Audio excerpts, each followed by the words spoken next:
slide visible? Yes, sir, visible, and you are also audible. You okay, thank you.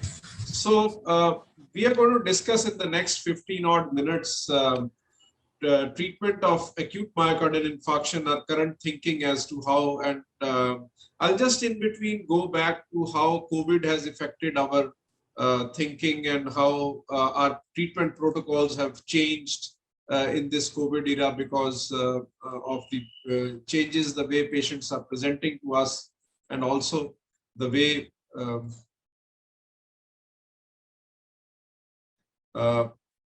we are able to manage these patients. Well, we all know most acute myocardial infarctions occur on a plaque which is a non-obstructive plaque. And that is the reason that interventions in chronic stable angina have not made a huge difference in terms of mortality reduction, because it is the plaque which is actually rapidly growing, which is an unstable plaque. And rather than a stable plaque, actually, it's the unstable one which has fissuring, rupture at the edge. And these plaques generally have a thin fibrous plaque. They have a thick lipid core in the middle of it. And that is what actually generates its rupturing. And over and above, a thrombus forms. If this particular thrombus obstructs the vessel totally, patients will present with ST elevation myocardial infarction. But if there is a partial block, these patients will present to you what is called as unstable angina or NSTEM. So basically, actually, it is the event of rupture of an atheromatous plaque which generates an acute coronary syndrome. And an acute coronary syndrome could be in the form of a STEMI or an NSTEMI, and that is what we are going to discuss today. There has been a lot of variation in the way the patients of STEMI have been classified. And there has been a universal definition of acute myocardial infarction. It is a joint definition of the European Society, the American College of Cardiology, American Heart Association, and the World Heart Foundation. So you can imagine that there must have been significant issues regarding the way different people define myocardial infarction. And so there was a need for actually a uniformity amongst people. Essentially, actually, it classifies acute myocardial infarction whenever we have myocardial injury, which is detected by cardiac biomarkers. And today, essentially, the biomarker is troponins, whether it is troponin T or troponin I. And now we have the high sensitivity troponins, which enable us to miss even lesser number of infarctions. And over and above, actually, you should be having evidence of myocardial ischemia. So myocardial injury evidenced by the biomarkers, whether it is creatinine phosphokinase, myocardial band, CPK, MB, or more often what we do today is the troponin I or troponin T. The high sensitivity ones are even better. But over and above, there is a need for actually there being an acute myocardial ischemia evidence for you to define a myocardial injury. Because all these risk factors, whether it is hypoxemia, hypotension, renal disease, they could all be present in the absence of any myocardial injury.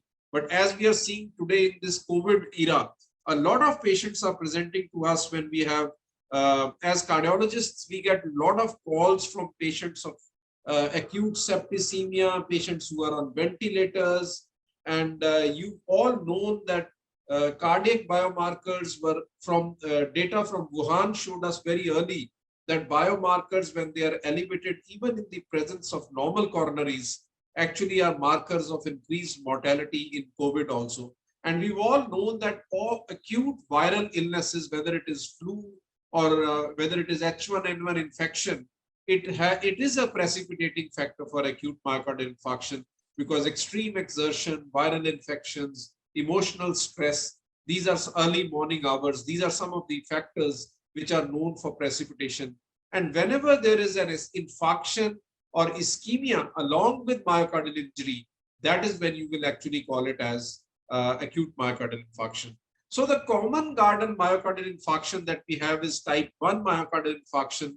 As I said, when there is a rupture of an atheromatous plaque and there is a thrombus formation over and above it. And when this thrombus causes complete occlusion, you have patients presenting to you with ST elevation and you need to take these patients to the lab or you need to thrombolyze. So most myocardial infarction is actually type 1 myocardial infarction. But the MI which is of interest now world over, and especially in the COVID era, is the myocardial infarction which is type 2, which is due to the supply-demand disparity. There may not be actually an atherosclerosis plaque as we are classically used to seeing, but it could be due to a spasm, it could be due to a non-atherosclerosis coronary dissections that occur, or it could just be patients who are acutely ill, who have septicemia, who are hypoxemic, and there is a supply-demand disparity. In fact, people used to believe that these patients of type 2 myocardial infarction are less risky, but there is data in the last 2 years which shows that short-term and long-term mortality in patients with type 2 myocardial infarction, maybe, in fact, it is largely due to non-cardiac factors, but if you look at the overall mortality, it is higher in these patients as compared to the type 1 myocardial infarction. Well, type 3 MI is the unfortunate ones that you and I hear as sudden cardiac death. Some people, before they are able to get an electrocardiogram, before they are able to reach a hospital, they die before their samples could be drawn. And the commonest cause we know for this is an acute myocardial infarction. And this is what is called as type 3. The type 4 and 5 is something you can say iatrogenic ones. Type 4 is where we are doing PCI in the lab and there is a side branch occlusion has occurred or a major branch dissection has occurred. So whenever there is a rise in troponin levels, which is more than 5 times the normal peri-PCI, this is called as a myocardial infarction. And this came very handy actually in the ischemia trial analysis when we realized that the type 4 myocardial infarction 4A was much higher in the intervention group, whereas the type 1 was more common in the non-intervention group. And ultimately, they both evened out. And we did not have any difference in actually mortality when we looked at patients of chronic stable angina. 4B is occurrence of thrombosis, and 4C is occurrence of restenosis. And when the same thing occurs after CABG, and whenever the troponin levels are more than 10 times the normal, you will call it as. So these are the 5 subtypes of myocardial infarction. But largely when we discuss myocardial infarction, we discuss the type 1, which essentially we do know that it's all the time is the biggest issue. And there are systems that you need to develop. Dr. Gersh showed beautifully way back in 2005 that myocardial necrosis sets in and most of the battle is lost by 12 hours because patients who are presenting to you later than 12 hours, and this is data from 2 large studies, the GISI trial and the ISIS-2 trial, which showed us that you will be saving much more lives when you are intervening within 2 hours. And so we have the door to needle time, door to balloon time, because it's the time which is more important rather than discussing actually as to what modality of reperfusion is better. But we will discuss the 2 modalities here. Till a couple of years back, we used to say data from India is not available, but the CREATE study was the largest study which included about 20,000 patients. And it showed that 60% of our patients are getting thrombolyzed, whereas only 8% of our patients in India are getting PCIs done. Very useful data came from the CREATE study. And my dear friend Mohanan actually from Kerala brought out the Kerala ACS registry. And we realized that almost 60% of the MIs of the acute coronary syndromes in India are STEMIs, whereas the larger number are N-STEMIs. We are having STEMI earlier than other races, and mortality is a little bit higher amongst our patients because possibly they are reaching late to the hospitals. I will discuss these guidelines based upon the latest ESC guidelines, and we have our own Indian document actually. Dr. Amal Banerjee was with us and a lot of cardiologists, Dr. Guha from Bengal. It was a joint document of the STEMI program, the CSI and the API. And this is what we have actually, guidelines for our own country have been delivered, which we will just talk about. We do know incidence of MI is increasing and STEMI is the predominant form of ACS in Indians. We get STEMI 10 years earlier than others. And the 8 risk factors that are known for coronary artery disease, they can explain actually 90% of the of the myocardial infarction patients that we have.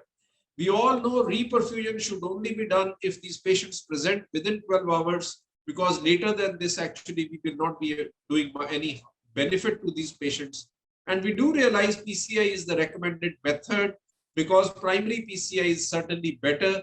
And patients of cardiogenic shock, in fact, we can have this time window extended to 24 hours also.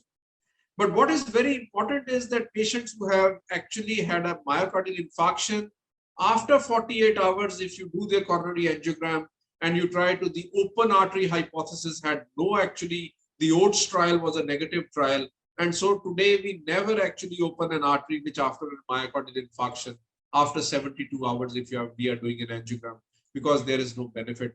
But primary PCI is the way to go because it does reduce mortality more significantly than thrombolysis. Reinfarction rates are less. Of course, stroke rates are very, very importantly less. But whenever we feel that the PCI related delay is going to be more than 60 minutes as compared to thrombolysis, and we are in a non-PCI capable center, it is the thrombolysis which we have to go with, because a correct decision in a wrong time is certainly not the right thing to do. Well, today we prefer prasugrel and ticagrelor whenever we do primary PCIs, but clopidogrel is the P2Y12 inhibitor, which is to be used in patients whenever we are thrombolizing. Prasugrel is contraindicated in people who are less than 60 kgs, who've had a stroke, who are more than 75 years. Ticagrelor is a twice-a-day drug. So these two agents are preferred in PCI for acute coronary syndromes and STEMI, whereas clopidogrel is the P2Y12 inhibitor, the ADP blocker, which is the preferred agent with thrombolysis and in patients whenever we are doing PCI in chronic stable angina. So this kind of a distinction should be there in the mind of all physicians. The duration of DAPT has to be 1 year. Rarely, if you have put many stents, there are bifurcation lesions, then of course DAPT can be extended very occasionally longer than that for 24 to 36 hours. But certainly DAPT, the ideal time is for 12 hours. Well, as I said, thrombolysis is the best mode of therapy. It is the mode which is available to maximum patients in our country. And we have strong data which shows that if applied within first 3 hours of pain, thrombolysis is as good as PCI is, because reperfusion rates in a freshly forming thrombus are very good. The agents that we use are, of course, streptokinase, tenecteplase, alteplase, and retiplase. And never use it when there is ST segment depression. Only use it when there are 2 or more than 2 leads are showing ST elevation. We have learned the hard way that whenever patients are more than 75 years of age, we have to use actually half dose tenecteplase. The dose of tenecteplase, which is one of the agents which is emerging, although retiplase is cheaper, it is given in 2 boluses, 10 units each, 30 minutes apart. Tenecteplase is a single bolus and it is weight adjusted. So you have to look at the weight of the patient and then adjust it accordingly. But the most popular thrombolytic agent in India is, of course, 15 lakh units of streptokinase given over a period of 60 minutes. And clopidogrel, as I said, is the agent. The final choice is at your discretion. Whatever thrombolytic agent you give, there is very little difference between the two thrombolytic agents, although tenecteplase, the clot-specific or the fibrin-specific thrombolytic agents are to be preferred over the systemic thrombolysis that streptokinase causes. But streptokinase has this huge advantage of lesser cost as compared to. So if a patient of MI comes and you have a PCI strategy, within actually minutes, you have to do an ECG, alert the cath lab, give them prasugrel, ticagrelor, aspirin. Radial access is preferred these days. GP2B3A inhibitors have gone out of vogue, and these patients within 60 minutes, they should have the wire crossed. And if more time is being wasted, then certainly you are not actually doing justice to your patients. But these patients will benefit from high dose statins, oral beta blockers, and ACE inhibitors. The thrombolysis strategy, of course, the time immediately they get an ECG, they get fibrinolytic agent. Enoxaparin is also preferred these days, although unfractionated heparin is preferred by most. But one of these two agents has to be given to these patients. And within 24 hours, then these patients have to be sent to a PCI capable center, because it's the pharmacoinvasive strategy which we know is the strategy of choice today. And all patients who are thrombolized, they should be sent for an angiogram electively between 3 to 24 hours. We should not wait for longer time because reinfarctions are prevented if we send our patients for a pharmacoinvasive approach. So radial approach is preferred today. Drug-eluting stents are better. The non-infarct related vessel is generally dealt pre-discharge. Thromboaspiration has not been proven to be very useful. Bivalirudin has no significant advantages over unfractionated heparin. And oxygen should not be given to patients who have saturations of less than 90%. Earlier, we used to believe in the 2012 guidelines that less than 95. So just as we are suggesting in the COVID, we are trying to preserve oxygen. We do know that it is harmful when it is used in patients with saturations of less than 90%. But oral beta blockers, ACE inhibitors, aldosterone antagonists, high intensity statins, these 4 agents must be given to all your patients before you discharge them. And I would end here by just reiterating that STEMI is more common than NSTEMI in India. MI occurs 10 years earlier in Indians. Mortality is somewhat higher, but if patients start coming to us early, we will be able to save many more lives. And it is a collective, actually, patient-centric approach in which we adopt a pharmacoinvasive approach. We thrombolize our patients early, and then it could be streptokinase, it could be reticulase or tenetplase. Actually, it's the time which is a bigger factor. It's the speed of institution of reperfusion therapy, which is a bigger factor rather than those. And of course, we have to be innovative. We have to be patient-centric. And as the private insurance coverage becomes more, and we use these WhatsApp and ECG sharing between physicians and cardiologists, we will be able to break this actually mortality issue and reduce mortality to a larger extent. Thank you, friends.